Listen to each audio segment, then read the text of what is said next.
So today I woke up with a heavy mood,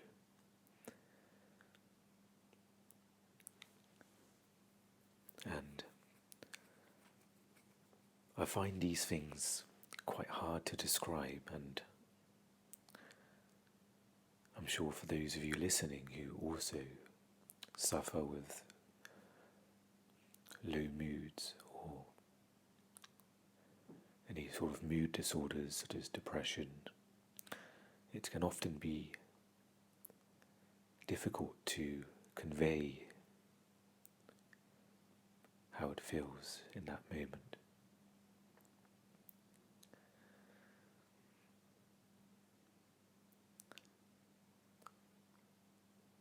So earlier I was washing some dishes and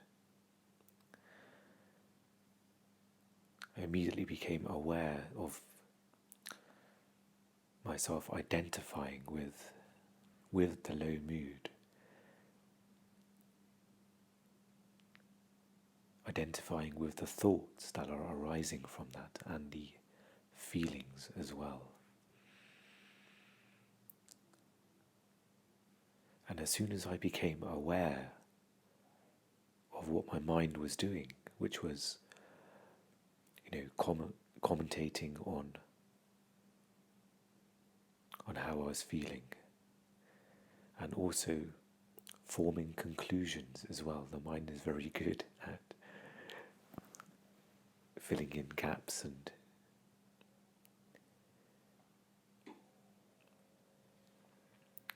so initially there were complaints in my mind of, why am I feeling this way?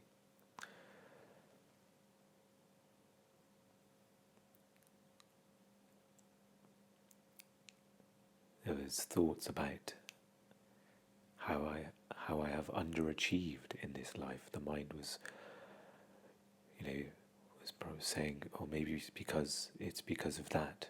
You haven't really done much in your life, or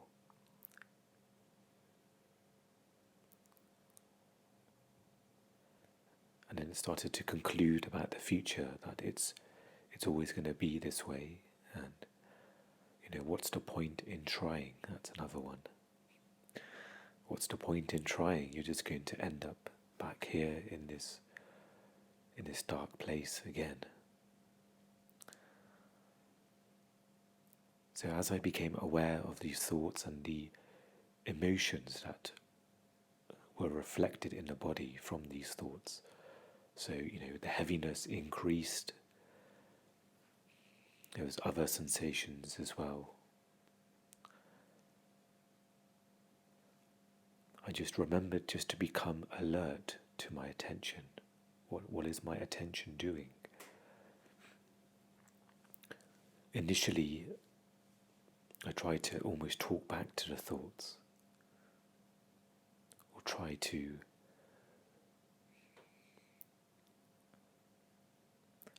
I tried to respond to the thoughts and almost have an inner dialogue.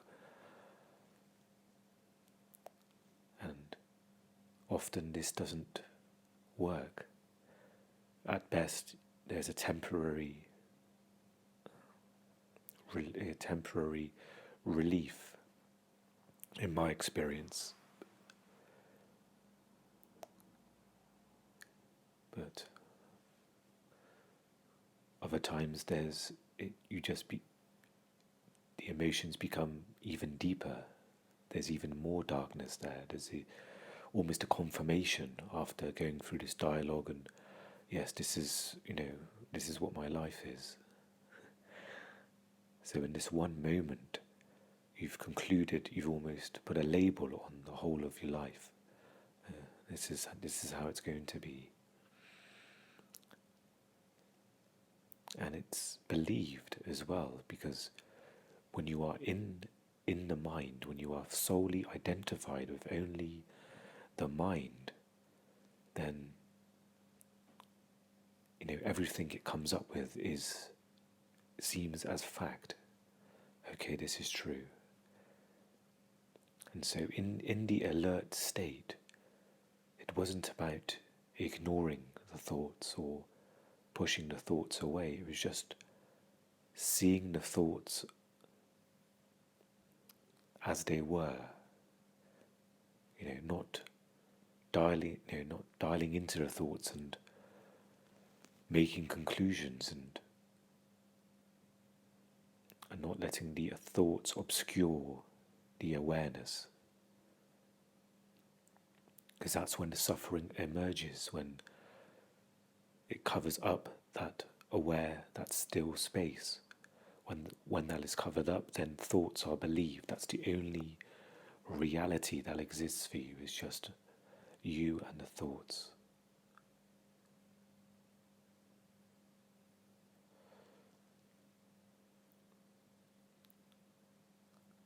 And it can be quite a difficult thing to do, because if you think about becoming alert, then it's not the same thing. Because you can have a thought in the middle of this that, I should practice this mindfulness stuff. I should become aware.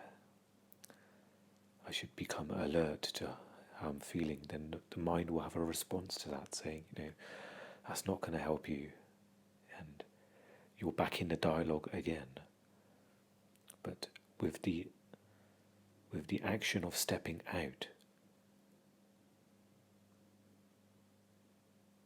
and just being alert to the thoughts, being aware of the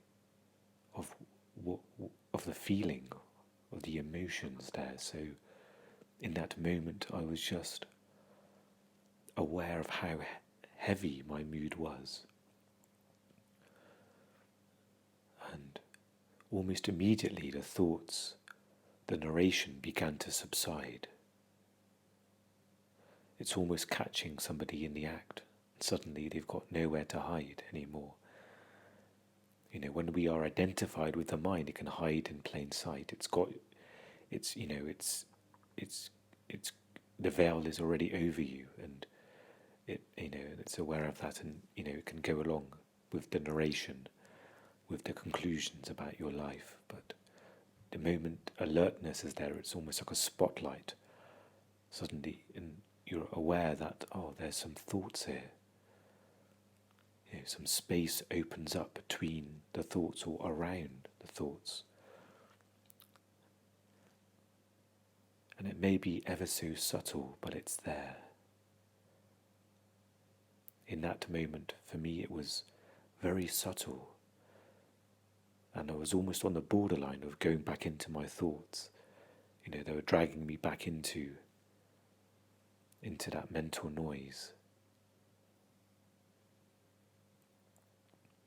And I feel the heaviness is still there.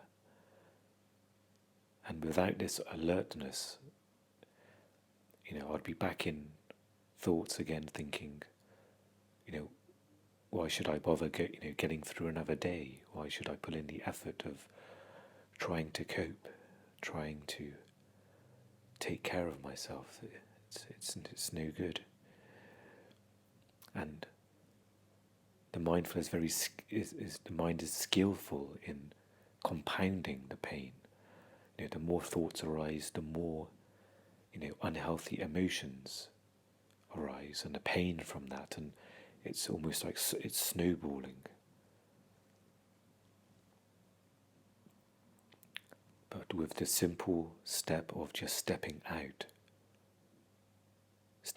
meaning you are alert, you are aware of the thoughts, you are not inside of those thoughts, you are not just blinded by the thoughts and jumping from one thought to the next, embodying the thought and the emotions that come from it. Now there's the awareness that, okay, yes, there's the heaviness, there's a sadness, there's pain here, there's deep hurtful emotions, and perhaps you can be aware, where in the body those are felt. For me, it's, if I was to look at my body now, it's in my chest. There's almost like a blockage there. There's a heaviness.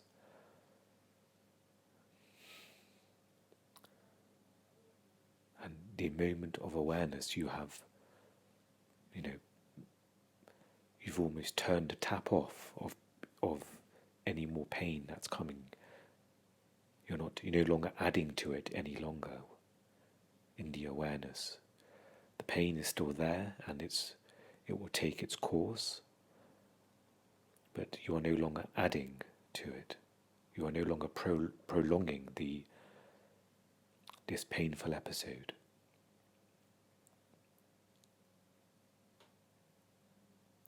And in the awareness, there's a natural compassion there.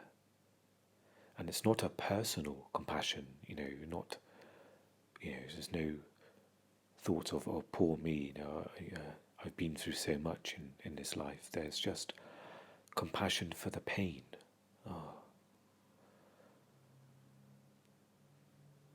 And in that compassion, there's almost a nurturing, there's almost, if it was to be physically expressed, it's almost as if you're cradling something very gently. You're aware it's there, you can't just ignore it or get rid of it, but you're almost taking care of the pain. You're acknowledging it. Okay, this is the pain that is here. And it's not a personal pain anymore.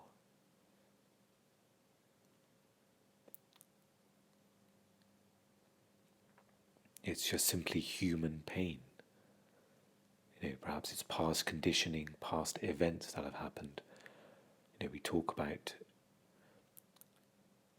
the residue of pain from our past that's still there and unresolved. This is all part of the process. So we are not diminishing or belittling the pain. We are seeing it for as it is. We are not, as if you were in a mind, you were labeling it, shaping it, and creating a story from it of, I deserve this pain, or, this happened, that happened, all these things that happened, this is the reason why I'm in this much pain. And it may be true that, we're all dealing with past pains in our life, painful events, painful relationships. But in the place of stillness,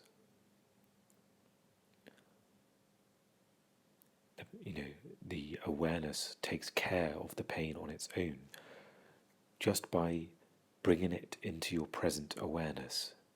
It immediately remedies that pain. There is no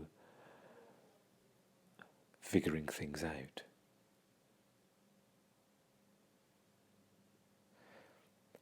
And from this there may be practical things that may need to be done, but those actions are coming from a stable place, a place of truth, where this needs to be done here. It's not from a reactionary place, from an unstable place of the mind where it's always changing. You may have skewed views on this person did this to me, and you're back in that world of reaction and narration.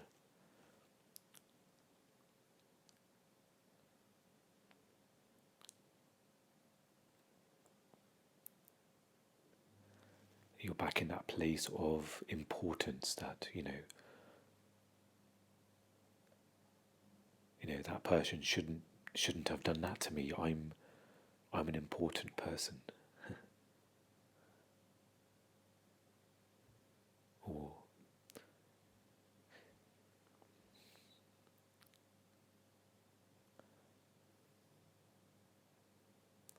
but in that centered space, you can have compassion there. You can be aware of, perhaps you were mistreated by somebody. And you can acknowledge that. And you can also acknowledge the pain of the other person there, to mistreat somebody. Where has that come from them? What's inside of that person there, where those actions have arisen? It's quite likely it's not a happy, tranquil, joyous space of being.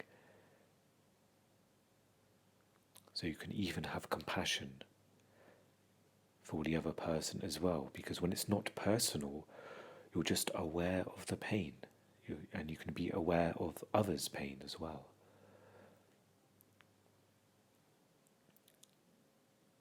So for me in this moment, it's just simply being alert to the pain.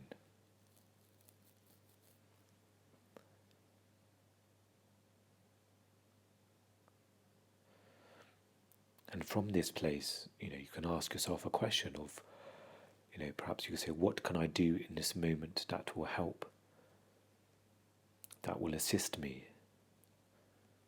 Or perhaps is there some self-care I can do in this moment to help with this pain?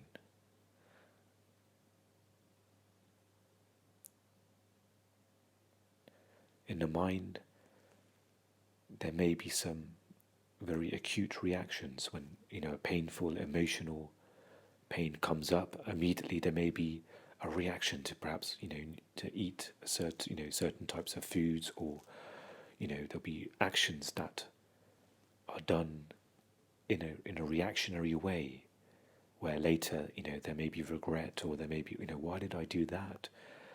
I should have done this, and it's only because it's acting from the mind.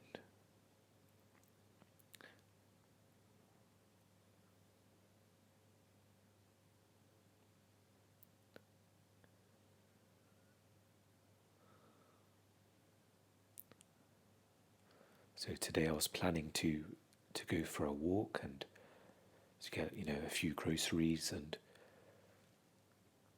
but with this heavy mood I didn't feel I was able to do so. So there was compassion there for that. Initially there was blame of, I should be able to get myself to go. Am I that weak that I can't leave my house and go for a walk? But then immediately there was compassion. There was an acknowledgement that, okay, that's going to be too much for me to do today. And there wasn't blame. There wasn't a discussion about it. There wasn't more commentary and more unhelpful thoughts around it. It was just an acknowledgement that, that may be too much for me to do today. And this was seen from the place of alertness, where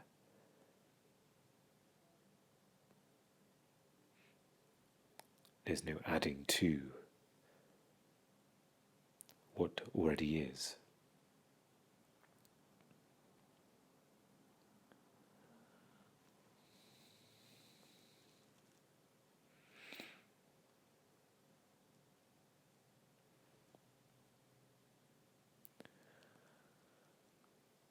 Just wanted to share that at the start of the episode, and this is my approach to this, and perhaps this can be a reminder to you as well, if you are going through a difficult time.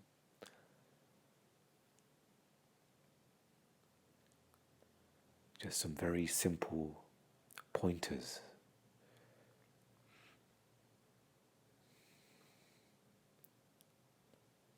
It's not to say that, of course, this is easy as well, by no means. We can all testify to, difficulties, and especially if you're, dealing with any sort of mood disorders, such as depression, there. But it's just, knowing which way to go.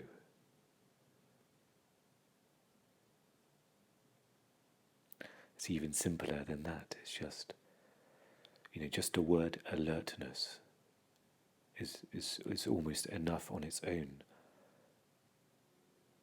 Am I alert in this moment? Or am I lost in the pain that is there? That's a question I'll keep with me as especially today, as the day goes on, just to check in with myself. That am I back inside the heavy mood? Have I obscured the present moment, or am I still alert in that space where the pain arises and the thoughts come and go, and where the pain dissolves as well? Okay, so it's going to return back to a new earth, and we are still in the beginning chapter, the first chapter, which is called the flowering of human consciousness, and we are in starting the section called the arising new consciousness. And just to note that this is the beginning of the book, so Eckhart here, it seems, says he's laying the foundation of consciousness, of the root of where things arise from. Sometimes we may want quick things that interest us, or quick steps to resolve things, but this is just the beginning of the book. So I'm sure as the book goes on, there would be more detail on practical ways to take steps in this spiritual journey. Most ancient religions and spiritual traditions share the common insight that our normal state of mind is marred by a fundamental defect. However, out of this insight into the nature of the human condition, we may call it the bad news, arises a second insight, the good news of the possibility of a radical transformation of human consciousness. In Hindu teachings, and sometimes in Buddhism also, this transformation is called enlightenment. In the teachings of Jesus, it is salvation, and in Buddhism, it is the end of suffering. Liberation and awakening are other terms used to describe this transformation.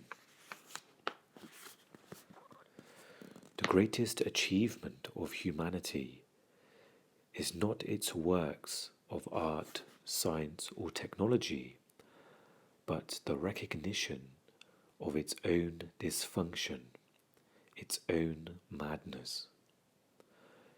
In the distant past, this recognition already came to a few individuals. A man called Gautama Siddhartha, who lived 2,600 years ago in India, was perhaps the first who saw it with absolute clarity. Later, the title Buddha was conferred upon him. Buddha means the awakened one. At about the same time, another of humanity's early awakened teachers emerged in China. His name was Lao Tzu. He left a record of his teachings in the form of one of the most profound spiritual books ever written, the Tao Te Ching. To recognize one's own insanity is, of course, the arising of sanity, the beginning of healing and transcendence. A new dimension of consciousness had begun to emerge on the planet, a first tentative flowering. Those rare individuals then spoke to their contemporaries. They spoke of sin, of suffering, of delusion. They said, "Look how you live. See what you are doing, the suffering you create."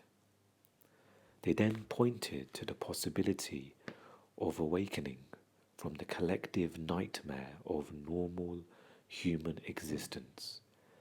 They showed the way.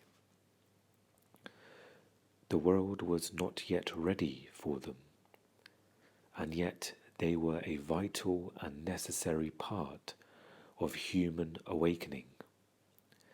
Inevitably, they were most misunderstood by their contemporaries, as well as by subsequent generations.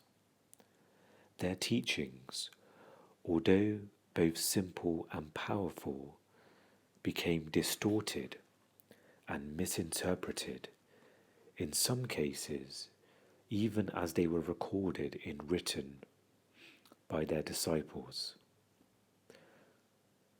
Over the centuries, many things were added that had nothing to do with the original teachings, but were reflections of a fundamental misunderstanding. Some of the teachers were ridiculed, reviled, or killed. Others came to be worshipped as gods. Teachings that pointed the way beyond the dysfunction of the human mind, the way out of the collective insanity, were distorted and became themselves part of the insanity. And so religions, to a large extent, became divisive rather than unifying forces.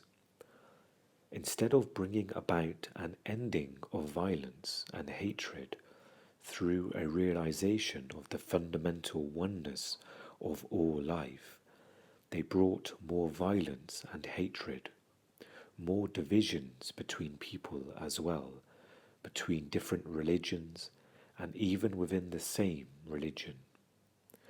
They became ideologies, belief systems people could identify with, and so used them to enhance their false sense of self. Through them, they could make themselves right and others wrong, and thus define their identity through their enemies, the others, the non-believers, or wrong believers, who not infrequently they saw themselves justified in killing. Man made God in his own image. The eternal, the infinite, and the unnameable was reduced to a mental idol that you had to believe in and worship as my God or our God. And yet, in spite of all the insane deeds perpetrated in the name of religion, the truth to which they point still shines at their core. It still shines, however dimly, through layers upon layers of distortion and misinterpretation. It is unlikely, however, that you will be able to perceive it there unless you have at least already had glimpses of that truth within yourself. Throughout history, there have always been rare individuals who experienced a shift in consciousness and so realized within themselves that toward which all religions point. To describe that non-conceptual truth, they then used the conceptual framework of their own religions. through some of those men and women, schools or movements developed within all major religions that represented not only a rediscovery, but in some cases an intensification of the light of the original teaching. This is how, if I'm pronouncing this right, Gnosticism and mysticism came into existence in early and medieval Christianity, Sufism in the Islamic religion, Hinduism and Kabbalah in Judaism, Advaita Vedanta in Hinduism, Zen and Dzogchen in Buddhism. Most of these schools were iconoclastic. They did away with layers upon layers of deadening conceptualization and mental belief structures, and for this reason, most of them were viewed with suspicion and often hostility by the established religions, by the established religious hierarchies. Unlike mainstream religion, their teachings emphasized realization and inner transformation. It is through those esoteric schools or movements that the major religions regained the transformative power of the original teachings, although in most cases only a small minority of people had access to them. Their numbers were never large enough to have any significant impact on the deep collective unconsciousness of the majority. Over time, some of those schools themselves became too rigidly formalized or conceptualized to remain effective.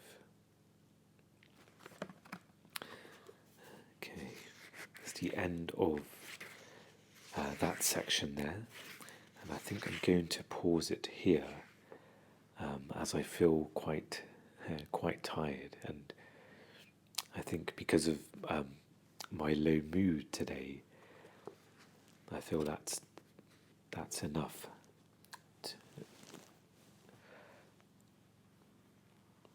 Okay. So again, Eckhart is continuing almost a background of the spiritual evolution, talking about the major religions and how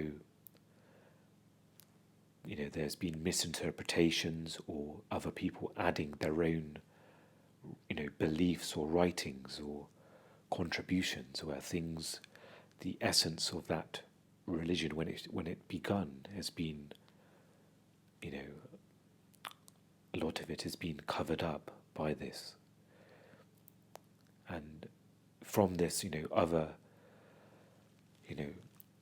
groups have formed, other schools of spirituality have formed.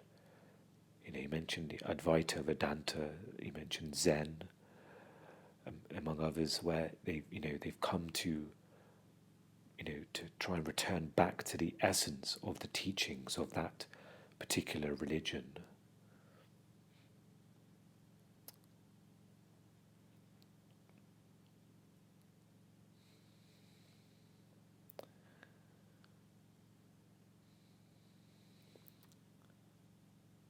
And perhaps this can be seen and reflected in the world, in this moment, of by people's actions, or just by holding a conversation there.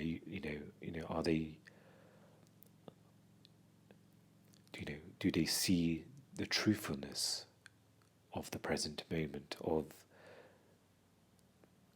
the direct teachings of spirituality, of the essence of it? Or are they lost in belief structures?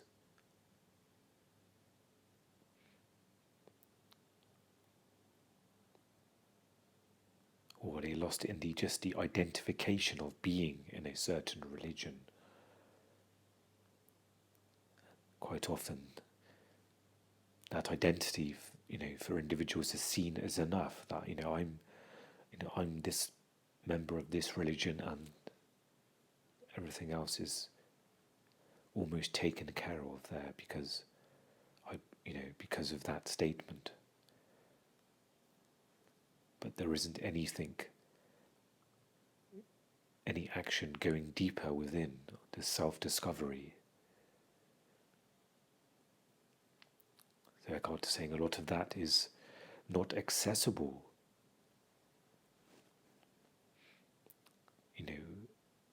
unless you've